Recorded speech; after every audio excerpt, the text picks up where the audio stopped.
Hey everyone, welcome back to the Metamodern Meaning Podcast. Today I'm joined by Boaz Feldman. Boaz is a researcher, psychologist, and contemplative. He currently leads the Life Itself research arm and holds a position as a research scholar at the Harvard Graduate School of Education, as well as being an education ambassador at the Harvard Catalyst Clinical Research Center and the European director of the Harvard Alumni for Education. And speaking of all this Harvard stuff, one of the things that we're going to be talking about briefly today is talking about this really exciting conference that's coming up at Harvard, the Harvard School of Education. And this was just sort of a great opportunity to give people a sense of what that's going to look like, as Boaz has been intimately involved in getting that going and involved in the planning. So thanks very much, Boaz, for coming on for just a brief sort of discussion about this awesome conference that's going on at Harvard beginning of May. I appreciate it. Thank you, Brendan. It's good to be with you, and look forward to connect with you and all the folks to see maybe people in person and build community there. Yeah, exactly. I mean, this seems to be shaping up to be a really special gathering, a convergence of people from around the liminal web, metamodern scene, and an opportunity to connect with people that I've known about online, but have never had the occasion yet to meet in person. So why don't you set it up a little bit and give people a sense of what this conference is, and there's an Unconference, which we can talk about as well. I'll also be doing, or at least I propose something that I'll be doing for that. But yeah, tell us what this conference is all about. Sure.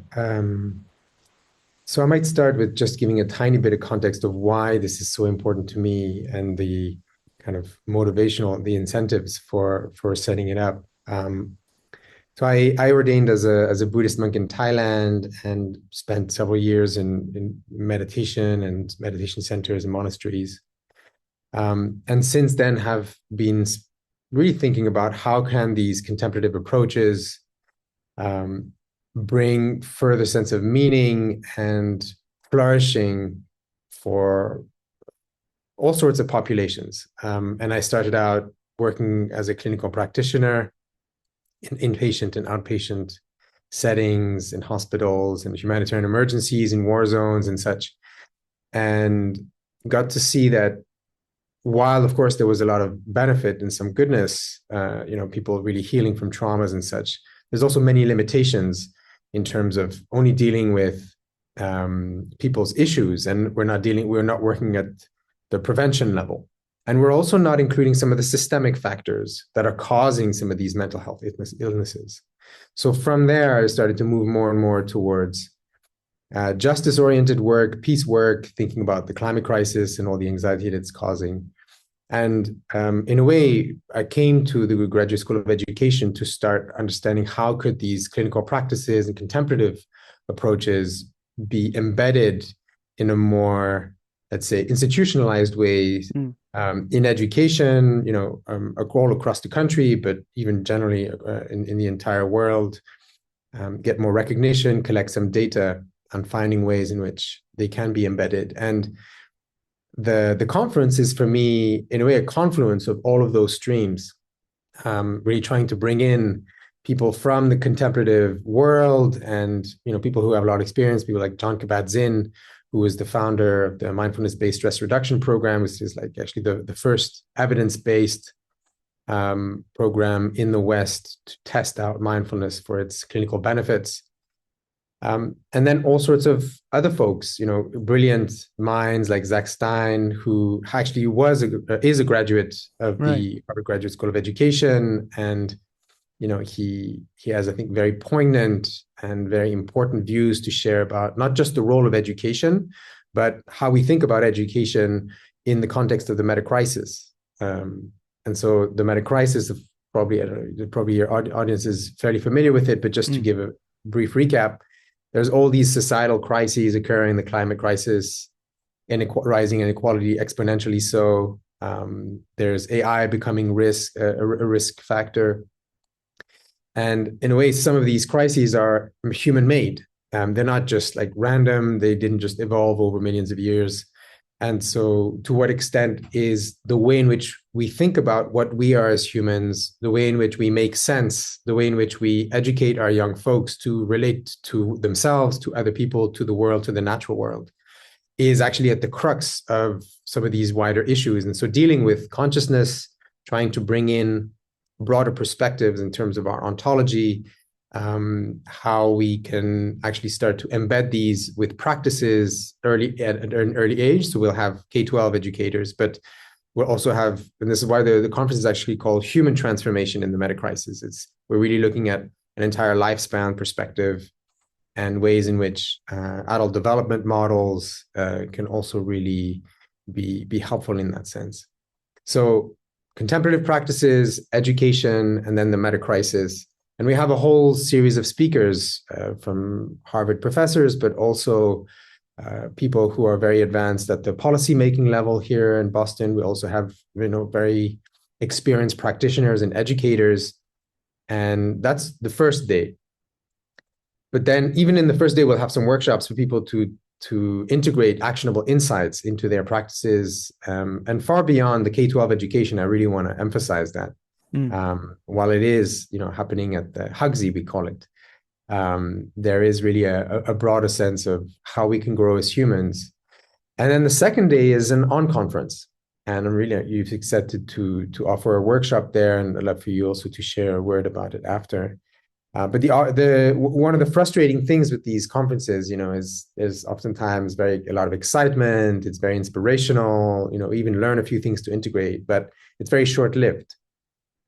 So my interest is actually how can we have the collective effervescence, to use Durkheim's word, of getting together and really bringing in this kind of inspirational capacity to rise in a higher level of creativity, and also, broaden how we think about what it means to be human, education, and developing pathways to work in this time of the meta crisis.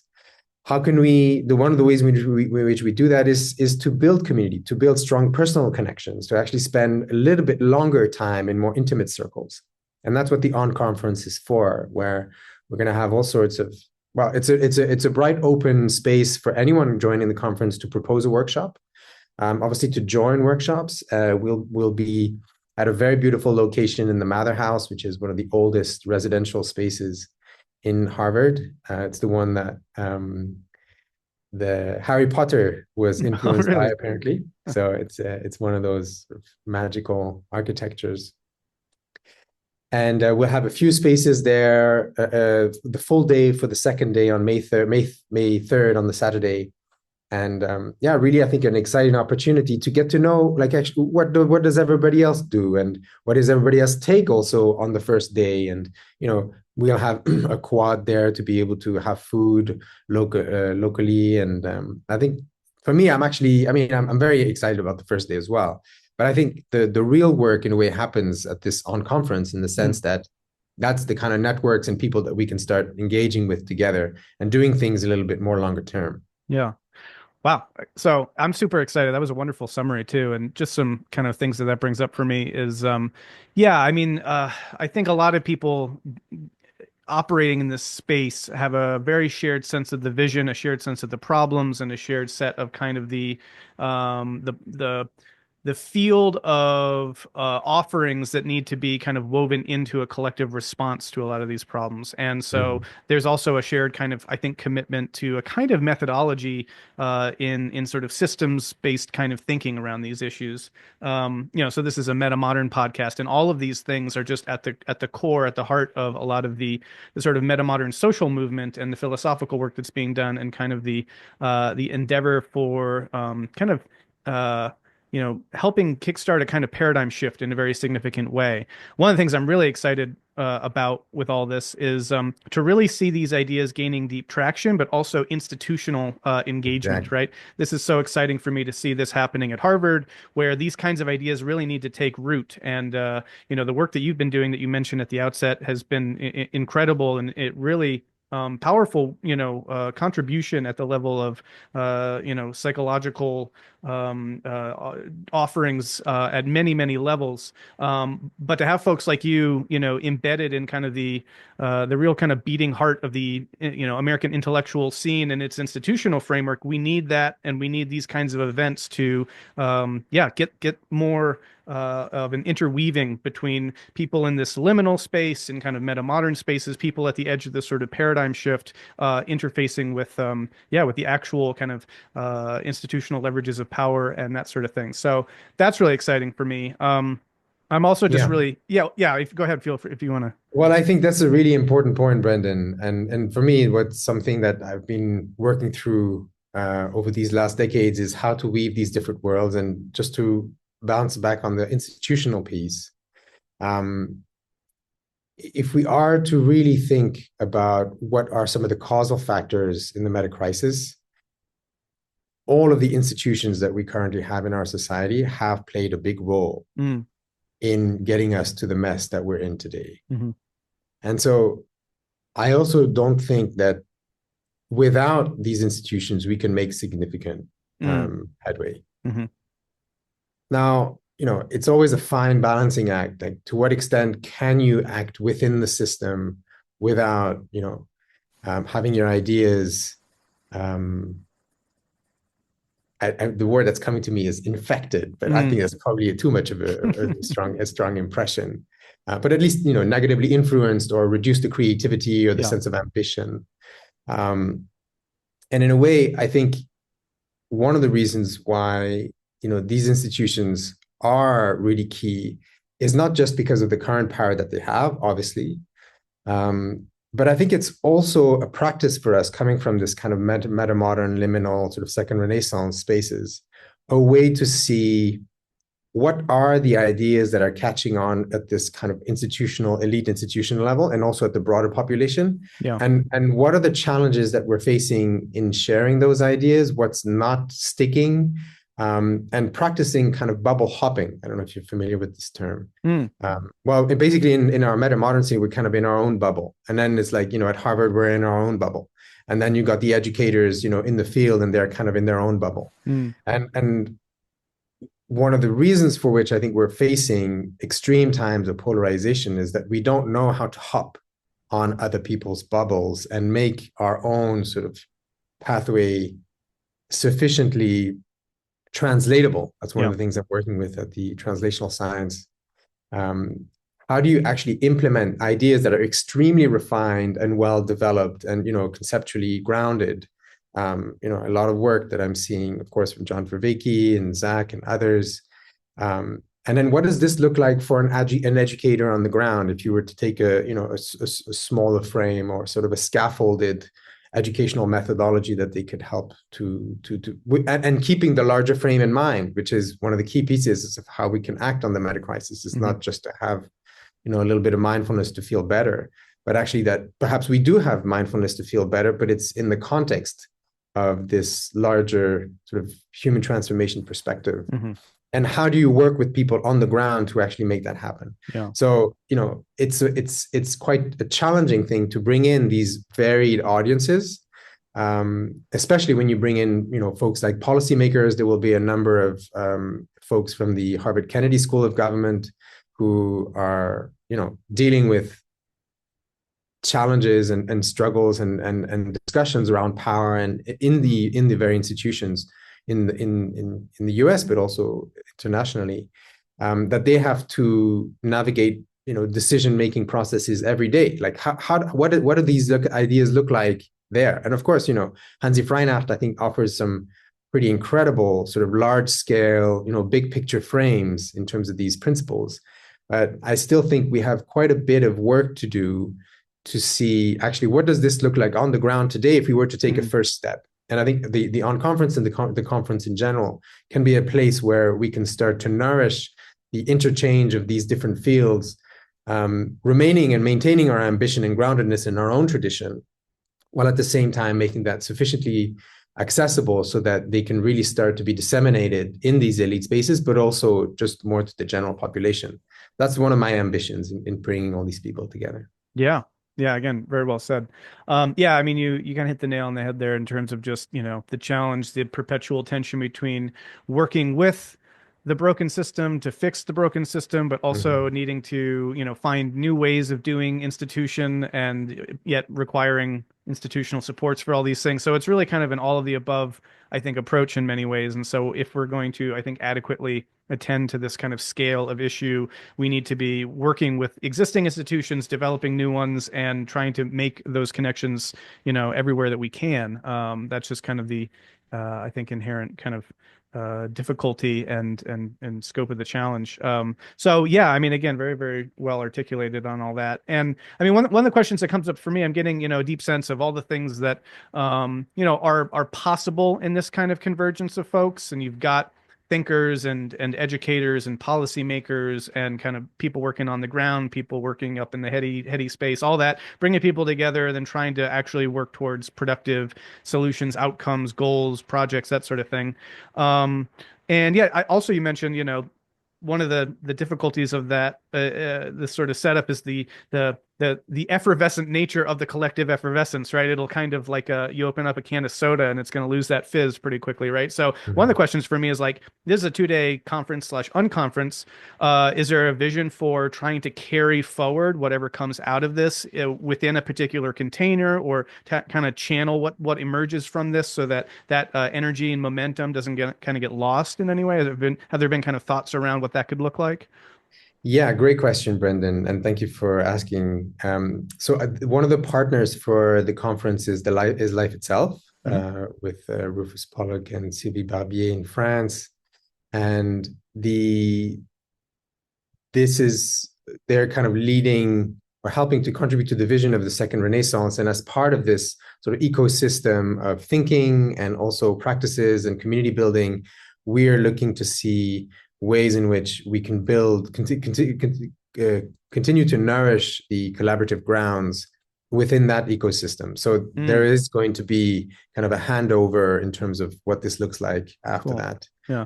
In the existing group, so there's already a research group, there's a second Renaissance group that meets every month. There's all sorts of ways in which people can continue to practice there.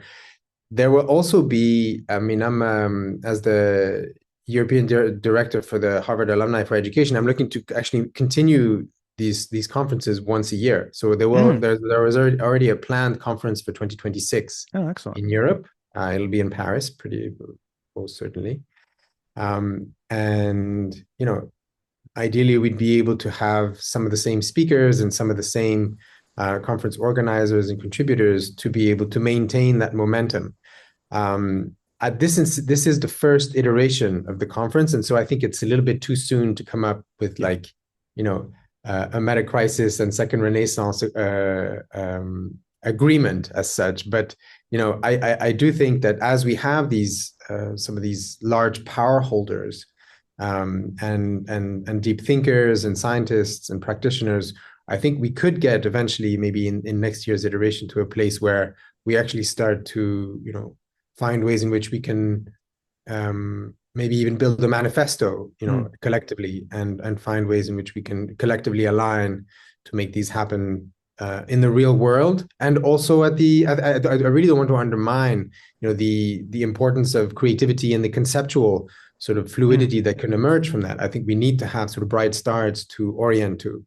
And I know your work and Zach's work and others, are really, I think, helpful in terms of finding some of these sort of big picture principles of how we can then narrow down into our moment-to-moment action in the world. So bringing all of these together in ways that could be more and more aligned. A lot of the speakers that are going to be joining are also meeting for the first time. So, this is in a way kind of a great meeting of the minds, and it's going to be very fresh, and over time we can build on that. Awesome. Well, yeah, I mean, can you say a little bit about who these speakers are, what some of the presentations are going to be on, what this, maybe a bit about the structure, like the kind of itinerary for this, so people have a sense coming in? Yeah, sure. So we'll have some keynotes speak. Well, first of all, we'll have actually quite a bit of aesthetics and artistry weaved throughout the day. So we'll start with a couple of minutes of live music. We have the fortunate opportunity to be collaborating with the Berklee School of Music, which is really well-renowned. Yeah. So we'll have artists from there. Some meditation, some ways to also practice some diary taking and reflection throughout the day. We'll start with Rebecca Henderson, who's a professor at the Harvard Business School.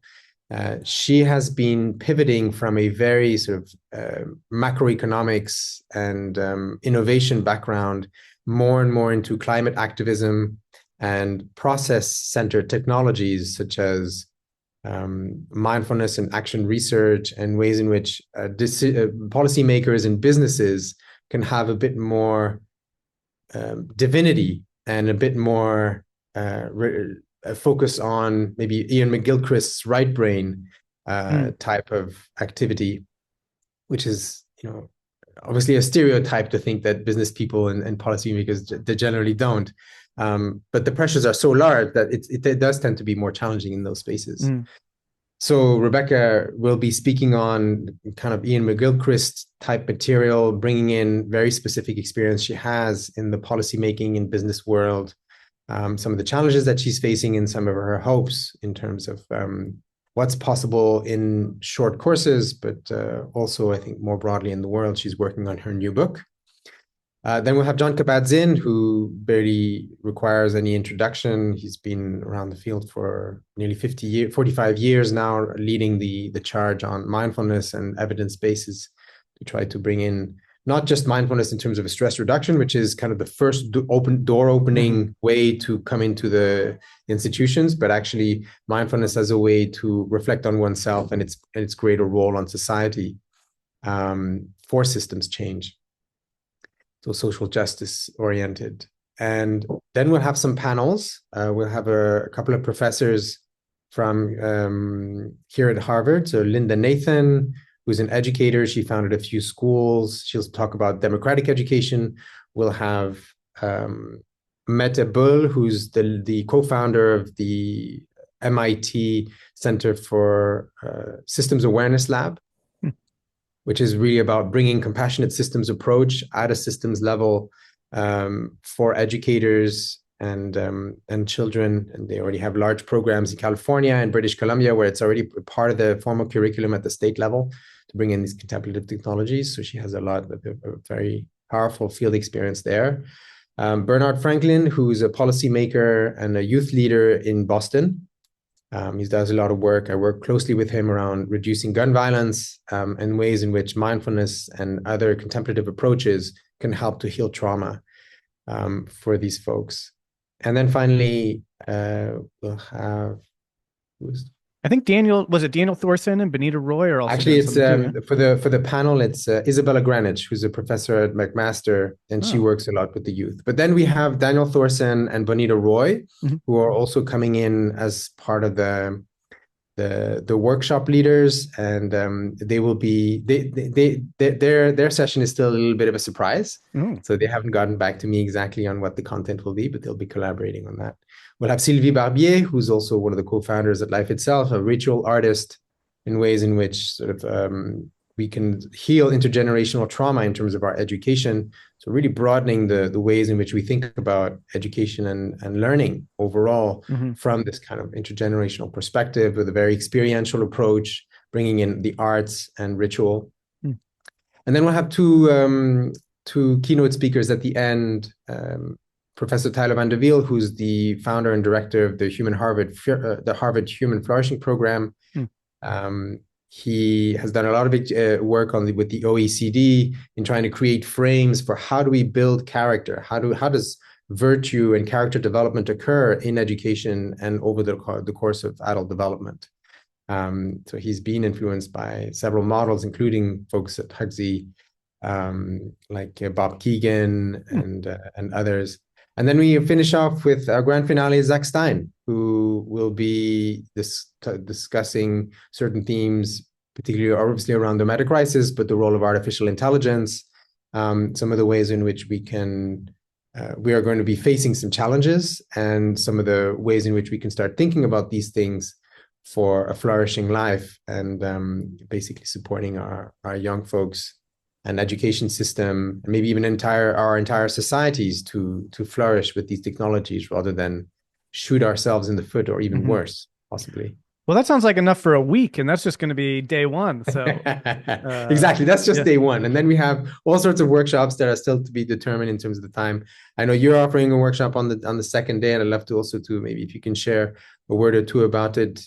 Zach Stein is offering a multi-hour session on some of the work that he's doing at the Civilization Research Institute, There will be others, Isabella Greenwich, and there's more and more proposals also coming here from very bright Harvard students, graduate students from the design school, the government school, the business school, obviously the ed school. So it's going to be a cross Harvard event, and yeah, really excited to see. So I'm curious, maybe actually you can let us know a little bit more about what you're thinking of proposing for the second day. Yeah, sure. And it's also a bit in flux, and this has actually been helpful to think about how to try to relate this to everything that will be happening on day one. But I don't know. I was thinking I would try to offer something into the space around kind of responses to the meaning crisis and contextualizing the meta crisis relative to the meaning crisis, and kind of navigating what we're seeing happening in culture right now, in terms of responses to that and how we kind of make sense of that, how we can kind of situate, what's occurring in kind of the religious landscape in America in particular, but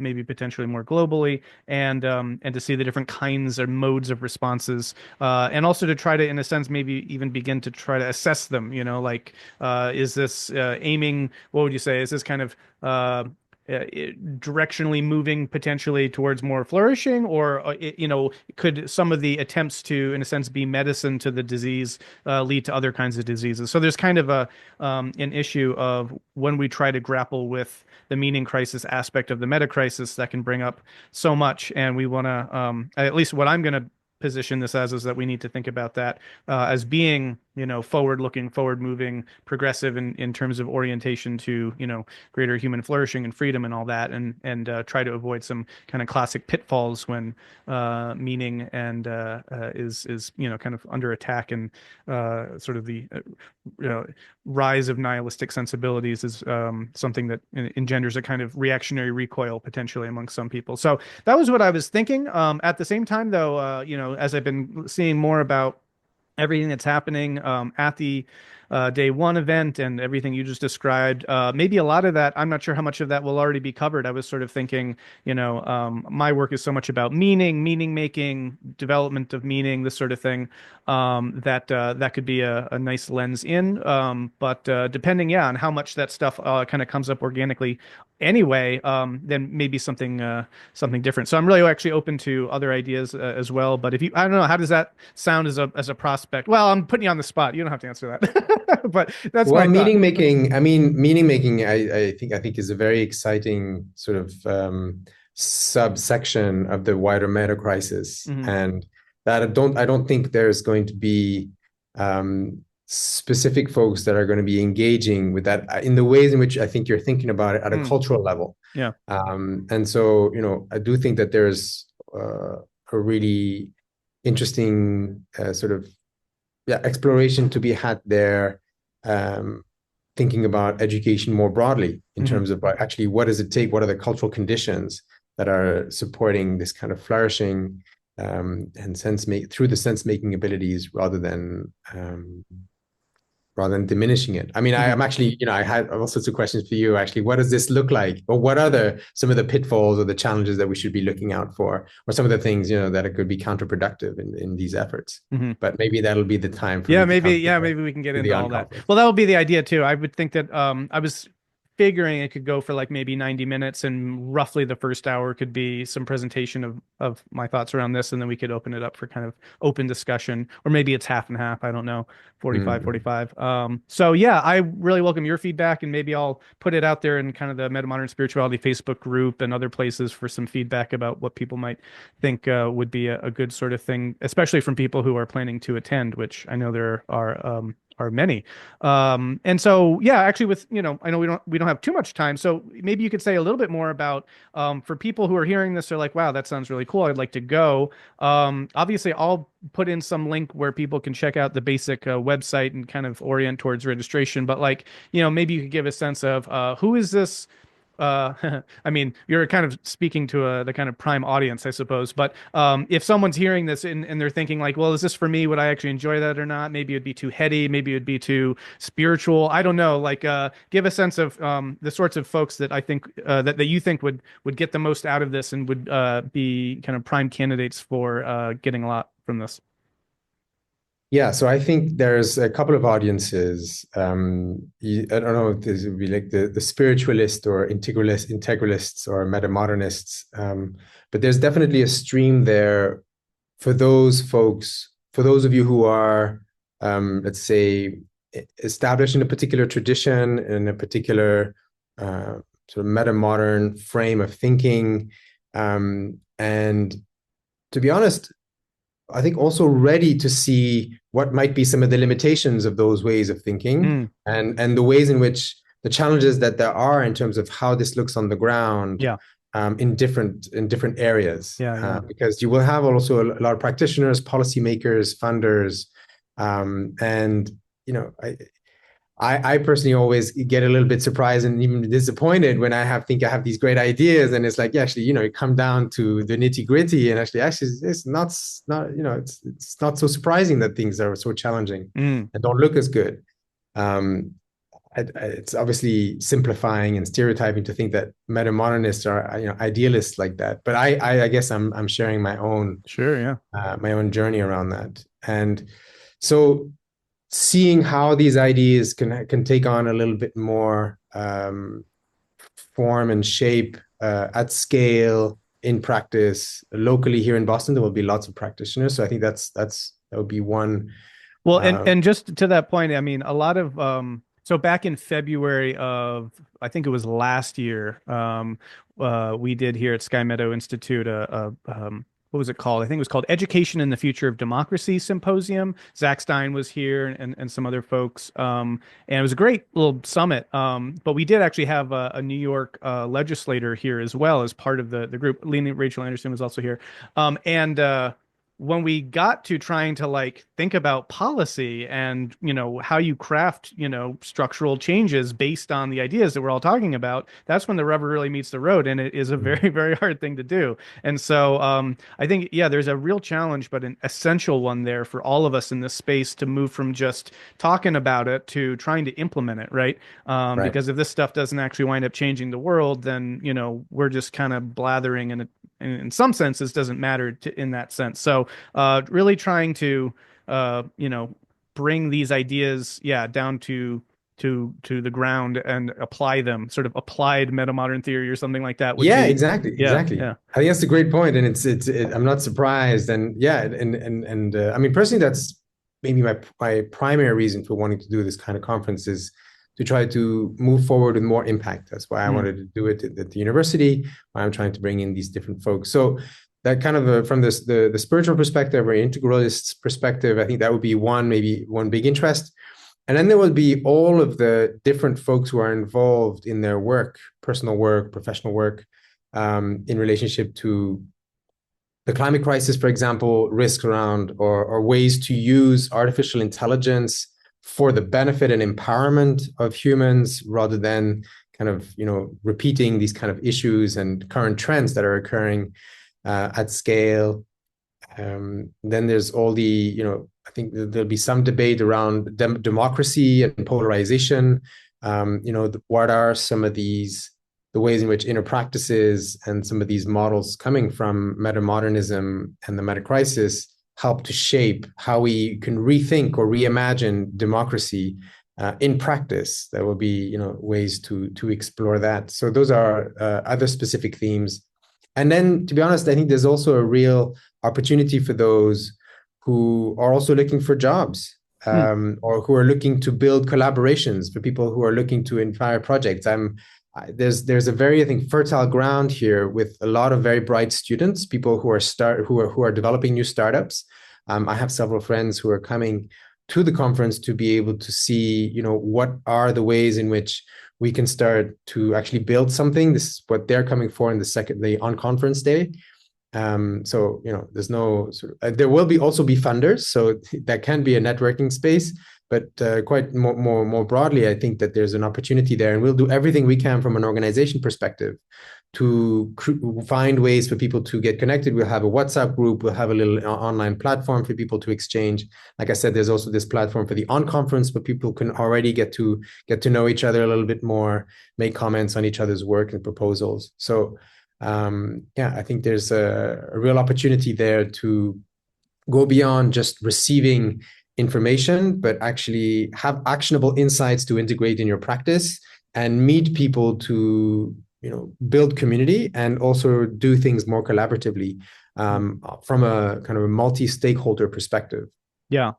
Awesome. And I'll also just kind of, I don't know, for me, whether it's kind of in the interstitial, the liminal spaces, the in-between presentations, or in the evening gatherings when you get all these people together, there is a kind of just wonderful connection that, whether it's based on pre-existing relationships or just the sorts of people that you meet in these kinds of contexts. I experienced that, for example, when I went to Emerge Austin a couple years ago, just finally having a chance of being in person with people that, you know really well online, but don't have an opportunity very frequently to hang out with. And so that's for me always been something really special about those rare occasions where we're able to converge and hang out together, is just be a community. We're working on very big things. We have big ideas.